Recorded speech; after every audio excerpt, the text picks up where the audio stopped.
សូមស្ដីបងប្អូនទាំងអស់គ្នាជួបជាមួយនឹងខ្ញុំម្ដងទៀតហើយនៅក្នុងភាគបន្តបន្ទាប់ពីលោកស្រីសូវ៉ាបានដកផ្លាកឈ្មោះរបស់ហេសុងក្រវែងចោលហើយលោកនាយកសាលារួមទាំងមនុស្សជាច្រើនអ្នកទៀតក៏បានដើរចេញពីទីកន្លែងនោះទុកឲ្យអ្នកទាំងពីរនិយាយគ្នាតួឯកប្រុសរបស់យើងពិតជាមិនយល់នោះទេតើហេតុអ្វីលោកស្រីសូវ៉ាមិនមានទោសក៏ព្រោះតែមានទាំងផតាំងរួមជាមួយនឹងសាកសីហេតុអ្វីនៅតែមិនអាចធ្វើអ្វីនាងបានមូលហេតុដែលសូវ៉ាបណ្ដេញហេសុងឲ្យចេញពីក្នុងសាលារៀនក៏ព្រោះតែនាងក៏បានដឹងដែរអំពីរឿងដំរុញខ្យាណូអាចកំបាំងនាងបានគិតថាប្រសិនបើហេសុងបន្តនៅក្នុងសាលារៀនច្បាស់ជាគេអាចរកឃើញដុំមាសមុននាងមិនខានទោះបីជាហេសុងមិនចង់ចាក់ចេញពីសាលារៀនតែគេក៏មិនអាចប្រឆាំងជាមួយនឹងបញ្ជារបស់សូវ៉ាបានដែរអ្នកគ្រូអូហេបានសុំអង្វរគ្រូដែលនៅក្នុងសាលាកុំឲ្យបណ្ដេញហេសុងចេញពីសាលានេះអីតែគ្រូអស់ទាំងនោះបាននិយាយថាវាគឺជាបញ្ជារបស់ថ្នាក់លើដូច្នេះហើយពួកគេមិនអាចប្រឆាំងបាននោះទេដូច្នេះហើយហេសុងគេមិនអាចនៅក្នុងសាលានេះបានតទៅទៀតឡើយបន្ទាប់ពីគេបានរៀបចំអីវ៉ាន់និងលាមិត្តរួមថ្នាក់ហើយហេសុងក៏បានទៅរកមេក្រុមអូនដើម្បីនិយាយពីរឿងនេះប្រាប់ទៅកាន់គាត់ដូចគ្នាអ្នកទាំង4បានដឹងយ៉ាងច្បាស់ថាមនុស្សតែមានអំណាចអាចដោះលែងលោកស្រីសូវ៉ាចេញពីការចោទប្រកាន់បានគឺមានតែលោកគឹមតែប៉ុណ្ណោះទោះជាបែបនេះក៏ដោយក៏ហេសុងគេមិនព្រមបោះបង់ចោលការស៊ើបអង្កេតរបស់គេដែរក៏ព្រោះតែគេមិនត្រឹមតែចង់រកដុំមាសនោះទេអ្វីដែលគេចង់រកបំផុតគឺជាដំណឹងរបស់ឪពុកគេមេក្រុមអូនបាននិយាយថាការស្វែងរកដុំមាសរបស់ពួកគេរត់តែពិបាកក៏ព្រោះតែពេលនេះហេសុងត្រូវបានបណ្ដេញចេញពីសាលារៀនមួយយ៉ងបាត់ទៅហើយប្រសិនបើពួកគេនៅតែចង់ស៊ើបអង្កេតបន្តពួកគេត្រូវតែស្វែងរកគម្រោងថ្មីដើម្បីដំណើរការមិនយូរប៉ុន្មានភ្នាក់ងារស៊ើបអង្កេតអំពើពុករលួយក៏បានចូលមកក្នុងការិយាល័យរបស់ពួកគេបន្ទាប់ពីភ្នាក់ងារស៊ើបអង្កេតឆែកឆេរនៅក្នុងការិយាល័យពួកគេក៏ប្រទះឃើញប្រាក់ជាច្រើននៅក្នុងទីនោះប្រាក់អស់ទាំងនោះគ្រាន់តែជាការប្រឌិតផុសតាំងរបស់មេក្រុមគឹមជាមួយនឹងលោកស្រីសូវ៉ាតែប៉ុណ្ណោះក៏ព្រោះតែពួកគេមានគម្រោងចង់បញ្ឈប់ការស៊ើបអង្កេតរបស់ហេសុងទាំងអស់រួមជាមួយនឹងមិត្តរួមការងាររបស់គាត់បន្ទាប់ពីបានរងបាត់ចោលប្រកាន់ហើយក្រុមរបស់ហេសុងទាំងអស់មិនអាចធ្វើការងាររបស់ពួកគេបានទៀតនោះទេចំណែកលោកស្រីសូវ៉ាវិញក៏បានត្រួតសាមមកកាន់ហេសុងគាត់ហាក់ដូចជាបានដឹងនៅអ្វីដែលបានកើតឡើងចំពោះគេរួមទាំងមិត្តរួមការងាររបស់គេលោកស្រីសូវ៉ាបាននិយាយប្រាប់ហេសុងថាគេមិនអាចយកឈ្នះគាត់បានឡើយក៏ព្រោះតែនេះត្រឹមតែជាការគំរាមតូចតាចតែប៉ុណ្ណោះប្រសិនបើគេនៅតែហ៊ានស៊ើបអង្កេតបន្តទៅទៀតនោះមនុស្សជុំវិញខ្លួនគេច្បាស់ជាជួបគ្រោះថ្នាក់ទាំងអស់នៅយប់ដដែលបន្ទាប់ពីស្ដាប់ទូរស័ព្ទរបស់លោកស្រីសូវ៉ាចប់ហើយហេសុងគេបានទៅអង្គុយកាត់តុកតែម្នាក់ឯងនៅក្នុងហាងមួយកន្លែង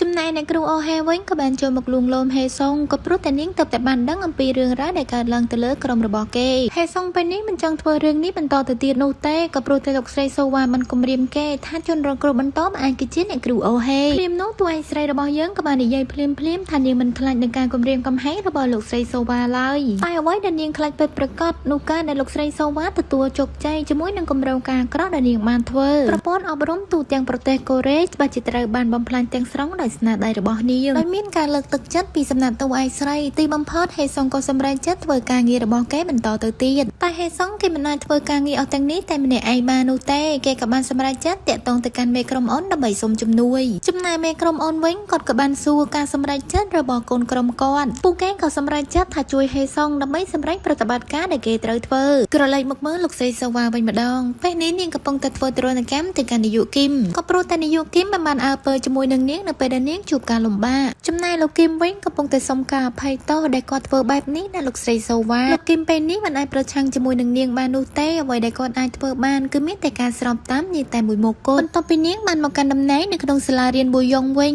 ពេលនេះនៅក្នុងសាលារៀនកាន់តែអាក្រក់ឡើងសិស្សសាលាធម្មតាមិនមានសិទ្ធិនៅក្នុងសាលារៀនដោយពីមុននោះទេអ្នកដែលមានសិទ្ធិនៅក្នុងសាលារៀននេះគឺមានតែក្រុមប្រឹក្សានិស្សិតតែប៉ុណ្ណោះសូម្បីតែការមើលសៀវភៅនៅក្រៅម៉ោងសិក្សាក៏ខាងសាលារៀនមិនអនុញ្ញាតដែរក៏ព្រោះតែក្រុមប្រឹក្សាវិន័យយកចិត្តទុកដាក់ទៅលើបេក្ខភាពដែលពួកគេបានរៀបចំតែប៉ុណ្ណោះមិនយូរប៉ុន្មានហេសុងក៏បានតាក់ទងទៅកាន់យូជីនដើម្បីចង់ដឹងពីស្ថានភាពនៅក្នុងសាលារៀនប៊ូយ៉ុងយូជីននាងក៏បានរៀបរាប់នៅរឿងរ៉ាវគ្រប់យ៉ាងដែលបានកើតនៅក្នុងសាលារៀនបន្ទាប់ពីហេសុងមិននៅទីនេះតែនាងមិនបានដឹងទេថាយេណាកំពុងតែលបស្ដាប់ពួកនាងនិយាយគ្នាចាប់តាំងពីទីស្នាក់ការកណ្ដាលរបស់គេត្រូវបានបិទហើយឥឡូវនេះផ្ទះរបស់ហេសុងក៏បានក្លាយទៅជាទីស្នាក់ការរបស់ក្រុមស៊ើបអង្កេតពួកគេទាំង4នាក់តែងតែនៅពិភាក្សាការងារជាមួយគ្នានៅក្នុងផ្ទះរបស់ហេសុងគេបានដកយកសៀវភៅមួយក្បាលចេញមករួចហើយក៏និយាយប្រាប់អ្នកគ្រប់គ្នាថាអូហេបានផ្ដល់សៀវភៅមួយក្បាលនេះមកឲ្យគេអ្វីដែលទាក់ទងនៅក្នុងសៀវភៅនេះគឺដូចជាបានពាក់ព័ន្ធជាមួយនឹងបន្ទប់ក្រំដីដែលឪពុកហេសុងបានបន្សល់ទុកគេគិតថាអ្នកដែលបានសរសេរសៀវភៅមួយក្បាលនេះដូចជាធ្លាប់បានទៅកន្លែងដែលឪពុករបស់គេស្នាក់នៅ ដំរុយនៅក្នុងការស្វែងរកដុំមាសច្បាស់ជានៅក្នុងសិភៅមួយក្បាលនេះផងដែរហើយសុកបានប្រាប់ទៅកាន់អ្នករាល់គ្នាថានៅក្នុងសម័យរបស់លោកបាំងមូនមិនមានកុំព្យូទ័រនោះទេដូច្នេះហើយដំរុយខ្លះវាគ្រាន់តែជាការបោកបញ្ឆោតតែប៉ុណ្ណោះក៏ដូចជាដំរុយខ្លះដែលនៅក្នុងបន្ទប់សម្ងាត់ដែលគេបានរកឃើញក៏ដោយក៏វាមិនប្រកាសថាវាជាការពិតទាំងអស់ដែរចំណែករឿងរ៉ាវអាត់កំបាំងទី1ក៏ដូចជាទី2វាគ្រាន់តែនាំទៅរករឿងទី3តែប៉ុណ្ណោះគាត់បានជឿជាក់ថារឿងចុងក្រោយគឺអាចនាំយើងទៅរកដំរុយនៃការលាក់ទុកដុំមាសនោះចំណែកឯពាក្យថាឈរកាន់អង្កាំនៅខាងមុខព្រះអាទិត្យពណ៌ក្រហមគឺចង់សំដៅទៅលើលោកបាំងមូនផ្ទាល់ភ្លាមនោះហេសុងក៏បាននឹកឃើញទៅដល់រូបសំណាករបស់លោកបាំងមូននៅក្នុងសាលារៀនប៊ូយ៉ុងមិនបងអង្គញូគេក៏បានរៀបចំខ្លួនហើយទៅរកអ្នកគ្រូអូហេដល់ក្នុងសាលារៀនតែម្ដងពួកគេទាំងពីរនាក់ក៏ប្រញាប់ធ្វើដំណើរទៅរករូបសំណាករបស់លោកបាំងមូនបន្ទាប់ពីត្រួតពិនិត្យទៅលើរូបសំណាកនោះអស់រយៈពេលជាយូរទីបំផុតពួកគេក៏អាចបង្វិលរូបសំណាកនោះបានតែភ្លាមនោះក៏មានលោកគ្រូម្នាក់បានដើរចូលមកដល់ទីនេះលោកគ្រូម្នាក់នោះបានសួរអ្នកគ្រូអូហេថាហេតុអ្វីបានជាអ្នកដឹកអាហារមកនៅទីនេះហើយគាត់ក៏បានប្រាប់ឲ្យអ្នកដឹកអាហារនោះដោះមុខការពាររបស់គេចេញហេសុងគេស្ទើរតែដោះមុខរបស់គេចេញទៅហើយតែអ្នកគ្រូអូហេក៏បានចាប់បិទភ្នែករបស់លោកគ្រូម្នាក់នោះហើយហេសុងក៏បានប្រញាប់រត់ចេញពីទីនោះតែម្ដងមិត្តរួមការងាររបស់ហេសុងខឹងនឹងគាត់ខ្លាំងណាស់ក៏ព្រោះតែគាត់ហ៊ានប្រថុយគ្រោះថ្នាក់ចូលទៅក្នុងសាលារៀនប៊ូយ៉ុងតែម្នាក់ឯងភ្លាមនោះហេសុងក៏ប្រញាប់ប្រាប់ទៅកាន់មិត្តរួមការងាររបស់គាត់ពីការរកឃើញដំរុយថ្មីនៅក្នុងរូបសំណាករបស់លោកបាំងមូននៅថ្ងៃបន្ទាប់លោកគ្រូម្នាក់នោះក៏បានរាយការណ៍ប្រាប់ដល់គ្រូសូវ៉ាអំពីរឿងរ៉ាវដែលបានកើតឡើងកាលពីយប់មិញបន្ទាប់ពីពួកគេពិភាក្សាគ្នារួចហើយពួកគេក៏សម្រេចចិត្តថានឹងកម្ចាត់អ្នកគ្រូអូហេចោលបន្ទាប់ពីការប្រជុំបានបញ្ចប់ហើយយាណាក៏បានមករកម្ដាយនាងនៅក្នុងការិយាល័យនាងក៏បានសួរម្ដាយរបស់នាងថាហេតុអ្វីបានជាម្ដេចចុងហេសុងចេញពីក្នុងសាលាលោកស្រីសូវ៉ាបានប្រាប់ទៅកាន់កូនស្រីរបស់គាត់ថារឿងអស់ទាំងនេះមិនពាក់ព័ន្ធជាមួយនឹងនាងនោះទេគាត់ក៏បាននិយាយអំពីរឿងតាក់ទងជាមួយនឹងទីក្រុងអប់រំនៅក្នុងក្តីស្រមៃរបស់គាត់ប្រាប់កូនគាត់ដែរគាត់ចង់ធ្វើនៅទីក្រុងអប់រំមួយដ៏ល្អឥតខ្ចោះសម្រាប់កូនស្រីគាត់យាណាក៏បាននិយាយភ្លាមថាម្ដាយរបស់នាងមិនបានដឹងនៅអ្វីដែលនាងចង់ធ្វើនឹងក្តីស្រមៃរបស់នាងនោះទេចំណែកឯអ្វីដែលគាត់បានធ្វើគ្រប់យ៉ាងគឺធ្វើសម្រាប់តែខ្លួនឯងតែប៉ុណ្ណោះមិនមែនសម្រាប់នាងនោះទេបន្ទាប់ពីឮកូនស្រីនិយាយបែបនេះគាត់ក៏បានប្រញាប់ទៅឲ្យកូនស្រីរបស់គាត់ហើយប្រាប់ថាគាត់ធ្វើគ្រប់យ៉ាងគឺពិតជាដើម្បីនាងពិតមែនបន្ទាប់ពីនាងនិយាយចប់ហើយនាងក៏បានដើរចេញពីការិយាល័យនោះព្រាមនោះដែរយាណាក៏បានប្រទះឃើញកម្រងការកម្ចាត់អ្នកគ្រូអូហេនៅលើតុរបស់ម្ដាយនាងក្រឡេកមកកាន់តួឯកស្រីរបស់យើងវិញពេលនេះនាងកំពុងតែនៅក្នុងបន្ទប់អ្នករូបសំណាករបស់លោកបាំងមូននៅពេលដែលនាងបំរុងនឹងរំកើរូបសំណាកមួយនោះគឹមរៀនក៏បានបង្ហាញខ្លួនឡើងភ្លាមនោះទូរស័ព្ទរបស់មនុស្សគ្រប់គ្នាដែលនៅក្នុងសាលារៀនក៏បានលោតសារឡើងព្រមគ្នាចំណែកអត្ថន័យដែលនៅក្នុងសារមួយនោះគឺតាក់ទងជាមួយនឹងអ្នកគ្រូម្នាក់បានតាក់ទងជាសម្ងាត់ជាមួយនឹងសិស្សខ្លួនឯងច្បាស់ណាស់រឿងមួយនេះគឺសំដៅទៅលើអ្នកគ្រូអូហេជាមួយនឹងហេសុងសិស្សទាំងអស់ក៏បានគិតថាមូលហេតុដែលហេសុងត្រូវបដិញ្ញចេញនោះដោយសារតែអ្នកគ្រូអូហេនៅពេលនេះដែរភ្នែករបស់សិស្សគ្រប់គ្នាកំពុងតែសម្លឹងយ៉ាងមុតទៅលើអ្នកគ្រូអូហេចំណែកនាយកសាលាក៏បានកោះហៅនាងទៅកាន់ការិយាល័យភ្លាមនោះហេសុងក៏បានបង្ហាញខ្លួននៅក្នុងសាលារៀនហើយក៏បញ្ឈប់លោកគ្រូនាយកមិនឲ្យចាប់ដៃរបស់អ្នកគ្រូអូហេគោលបំណងនៃគេមកទីនេះគឺចង់ប្រាប់អ្នកគ្រប់គ្នាថាអ្នកគ្រូអូហេមិនបានធ្វើខុសឡើយហេសុងបានអះអាងយ៉ាងច្បាស់ប្រាប់ទៅកាន់មនុស្សគ្រប់គ្នាថាគាត់មានអាយុ30ឆ្នាំហើយគាត់គឺមិនមែនអាយុ17ឆ្នាំដូចជាសិស្សវិទ្យាល័យធម្មតានោះទេគេថែមទាំងបានដកយកកាតប៉ូលីសរបស់គេបង្ហាញទៅកាន់អ្នករាល់គ្នារួចហើយក៏និយាយថាគេមកទីនេះគឺគ្រាន់តែបំពេញតួនាទីតែប៉ុណ្ណោះសិស្សទាំងអស់ដែលនៅក្នុងវិទ្យាល័យប៊ូយ៉ុងនេះស្ទើរតែមិនជឿនៅអ្វីដែលហេសុងបាននិយាយភ្លាមនោះដែរក៏មានសិស្សម្នាក់បានសួរអំពីទំនាក់ទំនងរវាងគាត់ជាមួយនឹងអ្នកគ្រូអូហេហេសុងគេបាននិយាយថាអ្នកគ្រូអូហេតែងតែជួយសម្របខ្លួនគេនៅក្នុងសាលារៀនចំណែកឯរឿងតាក់ទងគ្នាគឺវាជាការពិតហើយគាត់គឺពិតជាស្រឡាញ់អ្នកគ្រូអូហេពិតមែនមិនយូរប៉ុន្មានលោកស្រីសូវ៉ាក៏បានមកដល់ទីនោះនាងស្ទើរតែមិនជឿក៏ព្រោះតែគម្រោងការបំផ្លាញកេរ្តិ៍ឈ្មោះរបស់អ្នកគ្រូអូហេរបស់នាងបែរជាបរាជ័យហេសុងបានដើរមកចិត្តនាងរួចហើយក៏និយាយថាសោកស្ដាយខ្លាំងណាស់គម្រោងការគាត់របស់នាងមិនអាចជោគជ័យបាននោះទេប្រសិនណាខ្ញុំនៅទីនេះច្បាស់ខ្លាំងណាស់ច្បាស់ជាមាននរណាម្នាក់យករឿងអស់ទាំងនេះទៅប្រាប់ហេសុងឲ្យបានដឹងមិនខាននោះគេប្រកាសជាមិនអាចដឹងរឿងនេះបាននោះទេបន្ទាប់ពីគិតអស់មួយសន្ទុះលោកស្រីសូវ៉ាក៏បានដឹងភ្លាមថានរណាបានក្បត់នឹងនាងច្បាស់ខ្លាំងណាស់មានតែយាយណាម្នាក់ប៉ុណ្ណោះដែលនៅក្នុងបន្ទប់របស់នាងចុងក្រោយគេយាយណាបានយករឿងអស់ទាំងនេះទៅប្រាប់ឲ្យហេសុងបានដឹងហើយថែមទាំងបានជួយគាត់ឲ្យចូលមកក្នុងសាលារៀនបានយ៉ាងជោគជ័យដូច្នេះហើយលោកស្រីសូវ៉ាក៏បានសម្រេចចិត្តថាគាត់នឹងបញ្ជូនកូនស្រីរបស់គាត់ទៅរៀននៅឯក្រៅប្រទេសហេសុងរួមជាមួយនឹងមិត្តរួមការងាររបស់គាត់ ดบ้านหมกยามาหาเปลงี้ในห้างระบอมบันไดโอเฮ